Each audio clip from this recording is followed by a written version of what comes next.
ಒಮ್ಮೆ ಬ್ರಾಹ್ಮಣರ ಒಂದು ಗುಂಪು ವೈನತೆಯನನ್ನು ಹೊತ್ತು ಬೇಲೂರಿನ ದಿಕ್ಕಿಗೆ ಪ್ರಯಾಣಿಸುತ್ತಿದ್ದಾಗ ಸಮಯದ ಅಭಾವದಿಂದ ರಾತ್ರಿಯಾದ ಕಾರಣ ಅವರು ಮೈಯೂರಪುರಿಯ ಇಂದಿನ ಬಿಂಡಿಗನವಿಲೆ ಬಳಿ ತಂಗಿದರು.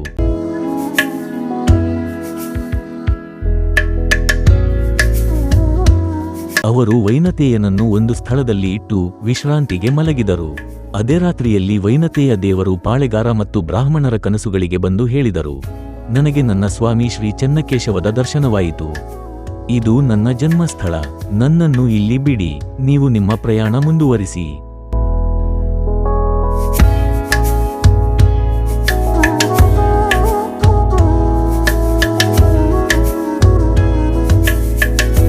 ಮಾರನೇ ದಿನ ಬೆಳಿಗ್ಗೆ ಬ್ರಾಹ್ಮಣರು ಎದ್ದ ಮೇಲೆ ವೈನತೆಯ ದೇವರನ್ನು ಎತ್ತಲು ಪ್ರಯತ್ನಿಸಿದರು.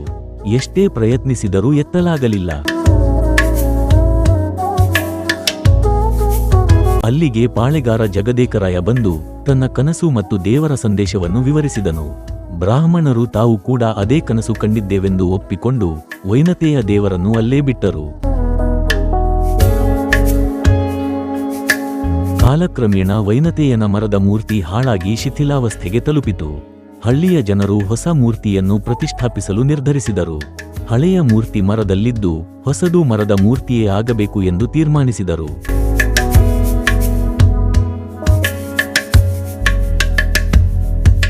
ಒಂದು ರಾತ್ರಿ ವೈನತೆಯ ದೇವರು ಬಿಂಡಿಗನವಿಲೆಯ ಶ್ರೀ ಬಿ ಕೆ ಗರುಡಾಚಾರ್ಯವರ ಕನಸಿಗೆ ಬಂದು, ನಾನು ಶಿಥಿಲಾವಸ್ಥೆಯಲ್ಲಿದ್ದೇನೆ, ನನ್ನನ್ನು ನೋಡಲು ಬಾ ಎಂದು ಹೇಳಿದರು.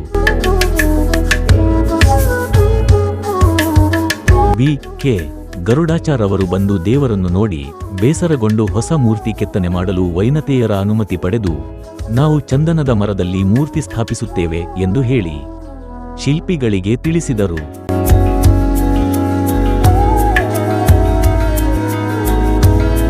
ಆದರೆ ಶಿಲ್ಪಿಗಳಿಗೆ ಭಯವಾಯಿತು. ಕಾರಣ ವೈನತೆಯ ಮೂರ್ತಿ ಕೆತ್ತನೆ ಬಹಳ ಅಚ್ಚುಕಟ್ಟಾಗಿ ಮಾಡಬೇಕು. ಆದ ಕಾರಣ ಶಿಲ್ಪಿಗಳು ವೈನತೆಯನ ಮೊರೆ ಹೋದರು.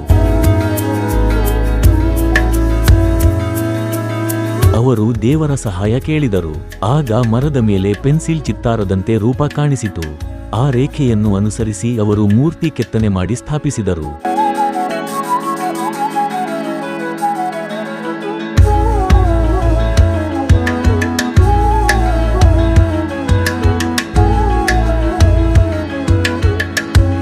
ಅದೇ ದೇವಾಲಯದಲ್ಲಿ ಕೆಲವು ವರ್ಷಗಳ ಹಿಂದೆ ಮಠಪಳ್ಳಿಯಲ್ಲಿ ಒಂದು ದೊಡ್ಡ ಚಪ್ಪಡಿ ಕಲ್ಲಿನ ಮೇಲೆ ಪುಳಿಯೋಗರೆ ಕಲಿಸುತ್ತಿದ್ದರು.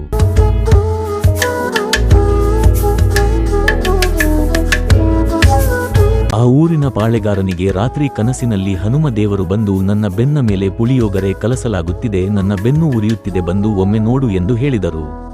ಆ ಪಾಳೆಗಾರ ಆ ಕಲ್ಲನ್ನು ನೋಡಿದಾಗ ರೇಖಾಚಿತ್ರ ಕಲ್ಲಿನ ಹಿಂದೆ ಕಾಣಿಸಿಕೊಂಡಿತು.